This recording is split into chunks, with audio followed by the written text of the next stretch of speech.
century mathematicians, statisticians. So it led to laying down the foundations of probability theory. However, before that, in 16th century, there is a physician and mathematician called Gerolamo Cardano. He is probably the first to develop systematic theory of probability. He was actually a gambler, and his interest in probability was to find probabilities of various outcomes in the dice problems. So since he was gambler, so therefore he needed to see that how he can maximize his profits. So therefore he started looking at it in a scientific way, and so therefore he can be considered to be one of the originators. It is his photograph from Wikipedia that I have taken. His work was published after his death actually, and it was in a 15-page book consisting of 32 small chapters. Liber di Ludo Alei. Ludo, I think you know, all of you know the game of Ludo. So that is the book on games of chance. So somebody has written a book on him, the Cardano, the gambling scholar, and so one of the problems that he looked at it was like this.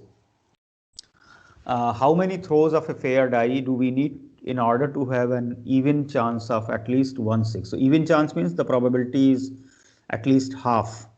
So how many times? Nowadays any student can answer this. You have studied in class 9, 10, 11, 12, you have studied probability theory. So all of you can answer this question. But let us see, it is interesting to see how Cardano looked at this problem and he got a wrong answer.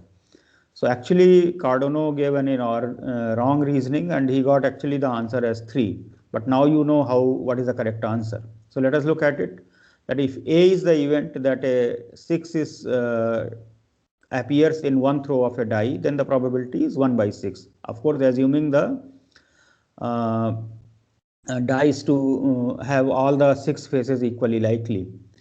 And if we assume the independence of the throws, then in n throws, so in none of them you get a 6, you get 5/6 to the power n. So at least once you will have a 6, that probability will become 1 minus 5/6 to the power n. So now we want even chance, that means this probability should be at least half. So if I put 1 minus 5/6 to the power n greater than 0.5, it gives me n greater than approximately 3.8. So that means we need a minimum number of 4 throws so that the probability is at least half, that there will be at least 1/6. So you can just see how the development of any scientific theory happens, that Cardano himself got the answer as 3. So what he did, he looked at the probability 1/6 and so he did 3/6, so that is half. So that is you can say a naive way of working out, but that is the way the science develops. Somebody initiates and then people find mistakes, and then the correct theory is developed. All of you have heard the name of Galileo. He was 16th century to 17th century, and he was asked the following problem. Suppose the 3 dice are thrown and the 3 numbers obtained are then added. Then the total scores of 9, 10, 11 and 12 can be obtained in 6 different combinations. So okay, because if you look at 9 can appear like 3, 6, 6, 3, then you have 4, 5, 5, 4.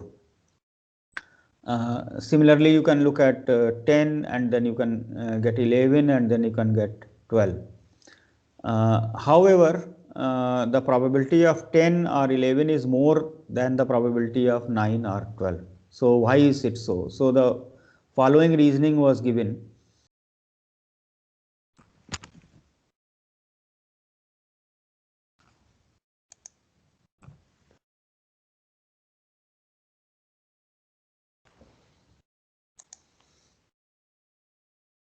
Can you see? Can you see the screen? Yes, sir. Yes, sir. Okay, there was a blackout in between. Yeah, okay. So we find the combinations of each of this. So there are three dice. So 9 can appear like 1, 2, 6, 1, 3, 5, 1, 4, 4, 2, 2, 5, 2, 3, 4 and 3, 3, 3. So a knave person will get 6 combinations in which 9 can appear, and he will think that for 10 also you have the 6 like 1, 3, 6, 1, 4, 5, 2, 2, 6, 2, 3, 5, 2, 4, 4 and 3, 4, 4. So the probability of 9 and 10 should be same. But if you look at the total permutation, so here 1, 2, 6 is different, so there will be 6 permutations. Similarly for 1, 3, 5, 1, 4, 4, because 4 is common, so there will be 3 permutations. For 2, 2, 5, 3 permutations and so on. So total number of cases for 9 will be 25, whereas the total number of cases for 10 will be 27. So therefore the probability of 10 will be higher than 9. So a naive thinking would be that 9 and 10 have the same probability, but a scientific thinking will give the answer that 10 is having higher probability than the, because it will become 26 by 27 by 6 to the power 3, and this will become 25 by 6 to the power 3. Similarly, the difference between 11 and 12 can be seen. Okay. So although Cardano was the first to study the probability, it was actually the correspondence between two French mathematicians, that is Pascal and Fermat, which led to the development of a proper mathematical theory of probability. The main problem that they discussed was posed by a gambler friend, Chevalier de Mere, which is called the problem of points. This was related to the division of prize money between two players. All of you have heard the name of Pascal as well as Fermat. I think Pascal's name you have heard in the context of course, Pascal language, then Pascal's triangle, and so on. They were actually, I mean, the most prominent mathematicians of their time from France. And Fermat, of course, you know, for a lot of results in number theory are named after Fermat, including the famous last theorem of Fermat, which was proved in 1994. The term probability as a numerical measure was first used in a book. It is in English, the name can be Port Royal Logic, by the two authors Anthony Arnauld and Pierre Nicole. Again, they are 17th century scientists, and again in the 17th century, the Dutch astronomer and mathematician Christian Huygens, he was aware of the problems discussed by Fermat and Pascal, in particular the gambler's rune problem, and he published his a solution in his book. If you translate it into English, the title becomes On the Calculations in the Games of Chance. This was published in 1657. The gambler's rune problem. So it is like this, that initially, say two players, they have say 100 units of money, so 100 rupees say each, and at each stage, one player loses 1 rupee and the other player wins that amount. So after how many, what is the probability that one of the players will be ultimately bankrupt and the other player will win all the amount? So this is called gambler's rune problem. So if we put now in a modern terminology, then we can say it like this, that there are two players, A and B. So A has M rupees and B has N minus M rupees, and they play in which the probability that A wins a particular game is P and the probability that B wins a particular game is 1 minus P. So each time a player wins, he or she gets rupees 1 from the other player. So what is the probability that A will eventually get all of the B's money? Well, in modern terminology, we can actually solve this problem, and I am just writing it here. I will not get into explanation here because later on when we study the problems, then this problem will come there. So here I am giving only an elementary solution here. So PMN is the probability that A will eventually win all rupees N, that is rune of B, starting with rupees N. Then PMN we can write in terms of P, Pm plus 1N plus Q, Pm minus 1N. That means if he wins, then he gets 1 extra. If he loses, he gets 1 less. So, and Pnn is 1 and P0n is 0. So this difference equation can be solved, and this is the solution here. Heinz actually solved, so that time they did not have this terminology, so they actually had certain amount here. That is, player A wins if number 11 shows and player B wins if number 14 shows. That they are tossing 3 dice, and both have 12 pounds of money. So Heinz got the chances of A winning to B as this number 244, 140, 625 to 282, 429, 536, 481. So he got the actual probability here. But of course, now one can develop a standard formula and get all the answers.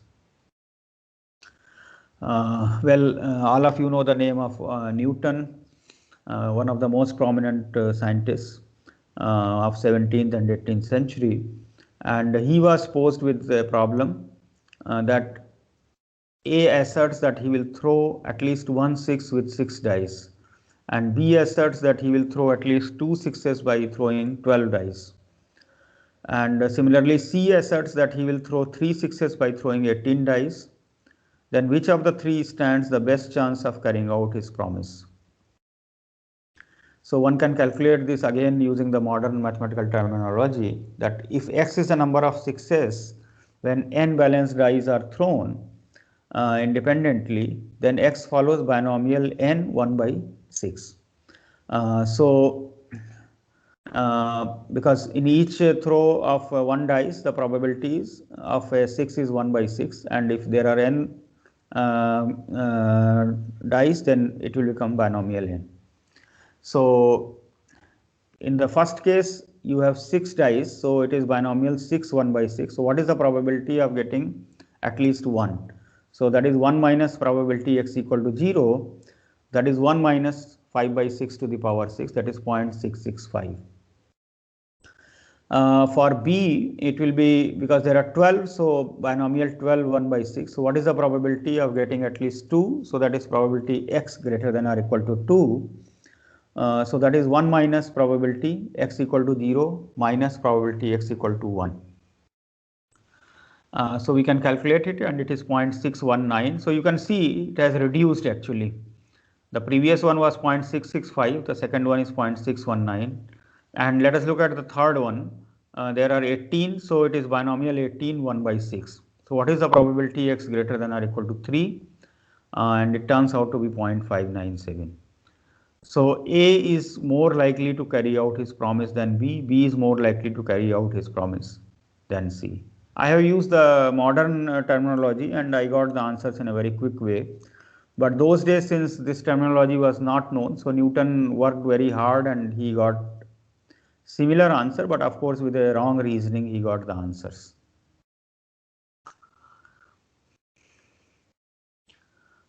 Then there is a matching problem. Suppose n couples go to a dance floor and husbands are randomly paired. What is the probability that at least one husband and wife are paired correctly?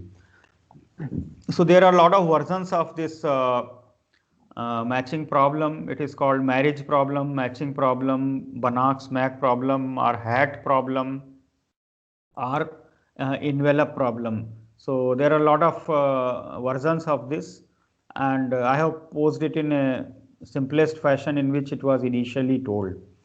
So this problem was initially solved by French mathematician Montemort, and it has origin in the works and comments by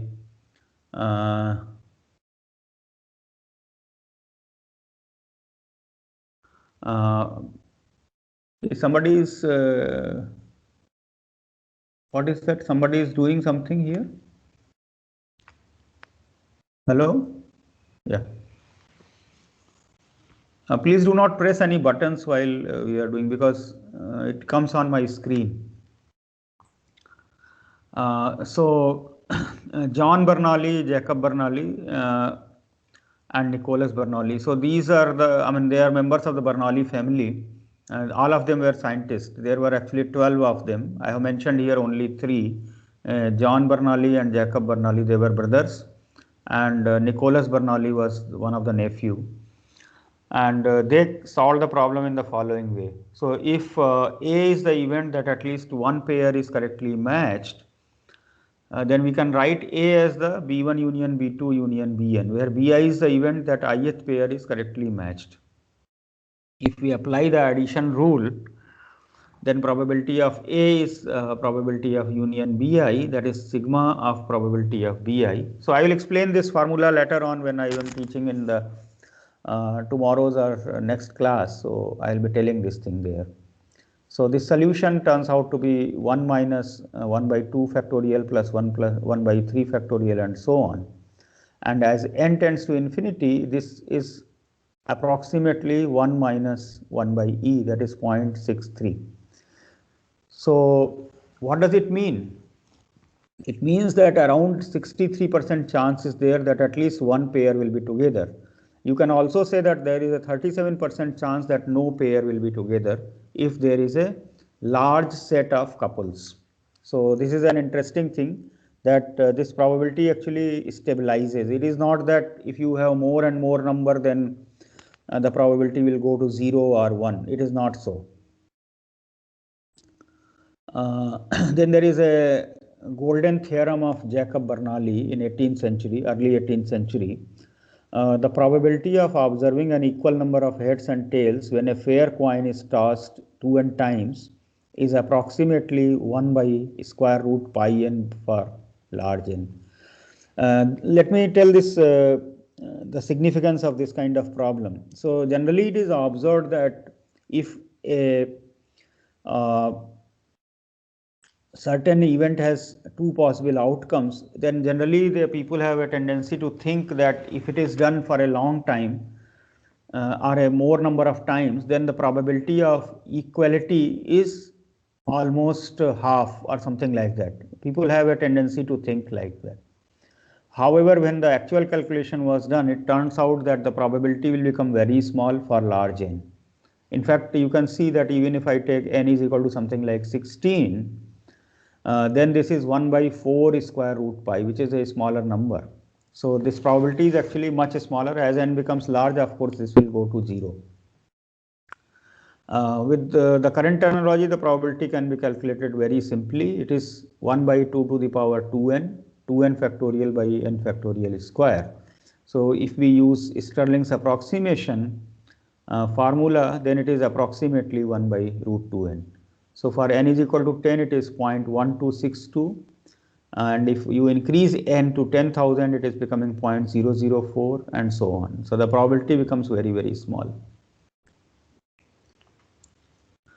The modern theory of probability, which I will be starting from tomorrow, it is based on the definitions given by Pierre-Simon Laplace, the French mathematician, who gave the probabilities definition based on a finite number of outcomes, and Richard von Mises, the physicist, who gave the definition based on the actual experimentation, and the Russian mathematician A.N. Kolmogorov, who gave the definition based on the mathematical foundations and axiomatic foundation.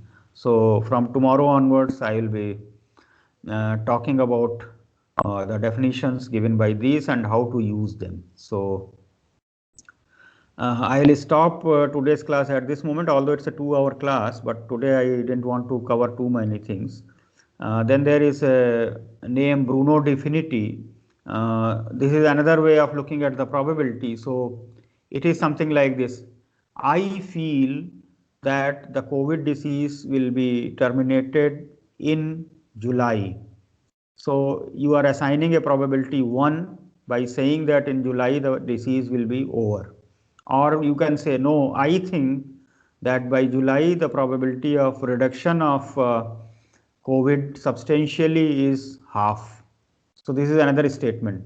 Somebody else may say, no, I feel that the COVID will not be subsided in 2021. Now these three statements are based on the personal beliefs of three different persons. So Bruno Definity, an Italian scientist, he was actually instrumental in giving this one and developing a theory of probability based on that. I have put some more names here, R.C. Bose and S.N. Roy and C.R. Rao and Abraham Wald. So these are some of the further statisticians who have developed certain modern statistical methods. Out of this, C.R. Rao is still alive. He completed his 100 years in August this year. He is now 100-year-old. All others have, of course, now they are no more. And let me just tell something. This is a very important quotation by W.E. Deming. He is one of the prominent persons who developed the methods of the quality control. So in all the industry, we are looking at the quality control. That means if you produce certain items, I was mentioning about LEDs or bulbs or say spoons or screwdrivers or screws or nuts or anything which is produced at a mass level, then how many of them you can allow to be defective? So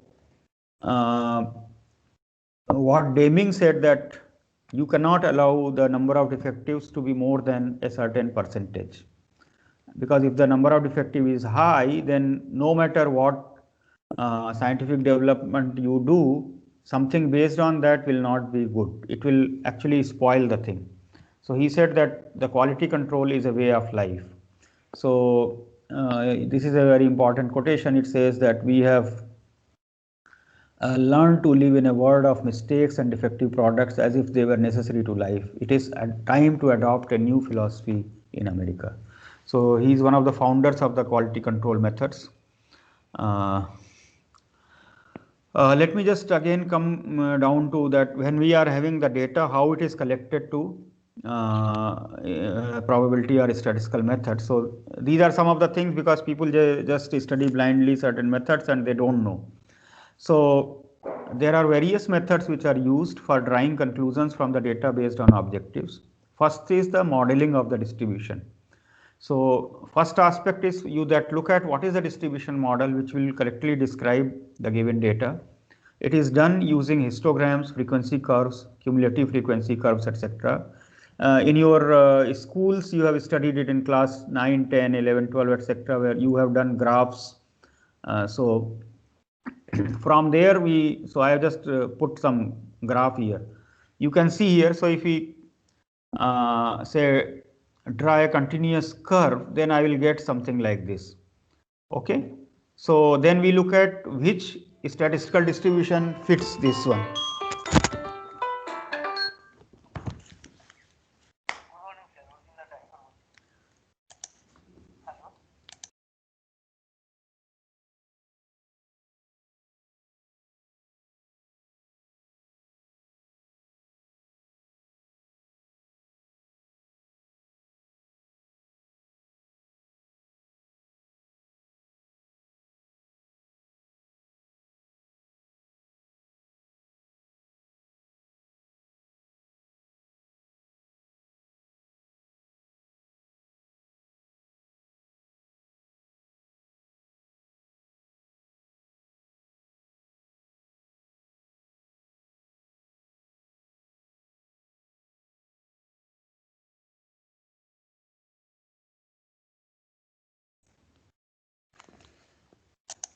Yeah, hello.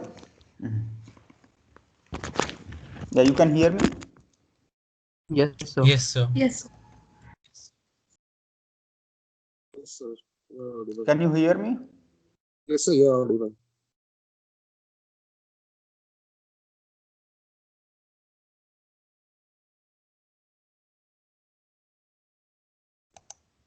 Can you hear me?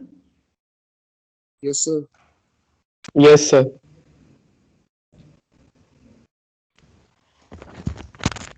Hello?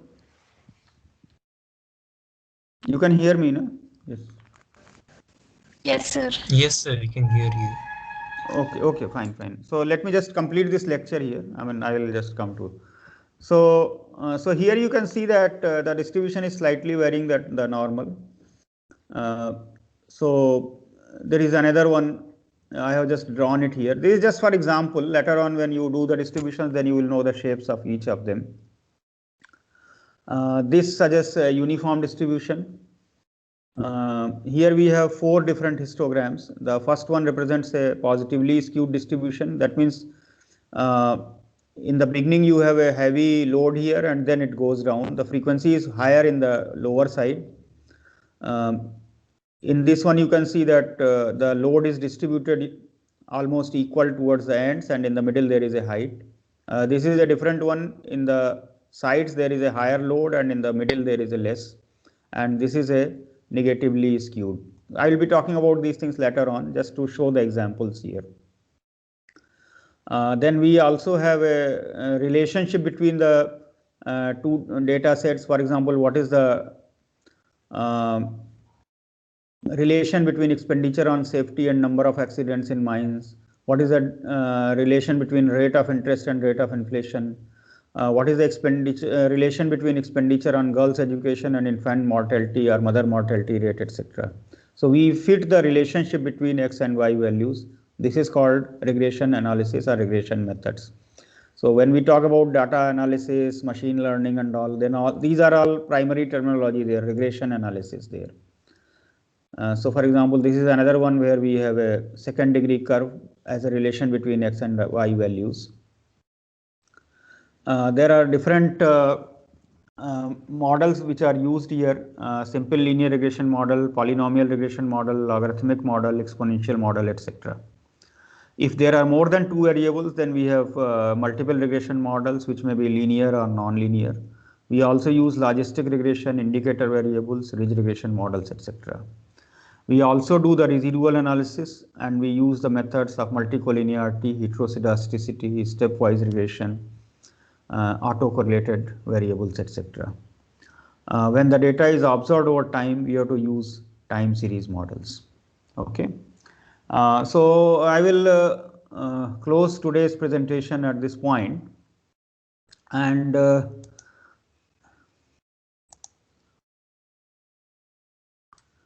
from tomorrow onwards, we will have actually the regular teaching, and I will be uploading also my lectures. Whatever I teach, I will upload also.